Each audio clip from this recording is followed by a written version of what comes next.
మిత్రులందరికీ నమస్తే, welcome back to my channel. ఈ సండే మా ఫ్రెండ్స్ అందరం కలిసి ఒక చిన్న పిక్నిక్ అయితే ప్లాన్ చేసాం.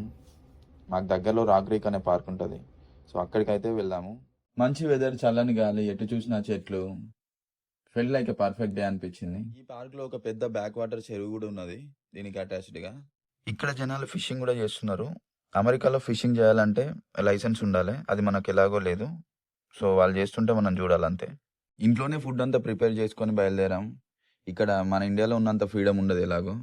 మన ఇండియాలో అయితే చెట్టు కింద కూర్చొని వంట చేసుకోవచ్చు, మంట పెట్టుకొని. ఇక్కడ చేస్తే బొక్కలు వేస్తారు. సాఫ్ట్ అండ్ హార్డ్ డ్రింక్స్ కూడా తీసుకెళ్ళాం అక్కడికి, కానీ అక్కడికి వెళ్ళాకే తెలిసింది హార్డ్ డ్రింక్స్ నాట్ అలౌడ్ అని. సో ఇంకా చేసేదేం లేక సాఫ్ట్ డ్రింక్స్ తాగాల్సి వచ్చింది. అలా తిన్నాక వాకింగ్ చేస్తుంటే గట్టు మీద కూర్చొని గిటార్ పొంగిపోతోంది నీ తలపులతో. ఆ భాష అంటే తరహాసం, నాకే అర్థం. మన స్టైల్ ఏదైనా పాడరా. జోక్స్ పాడు తను మాత్రం బాగా వాయించాడు అంతే.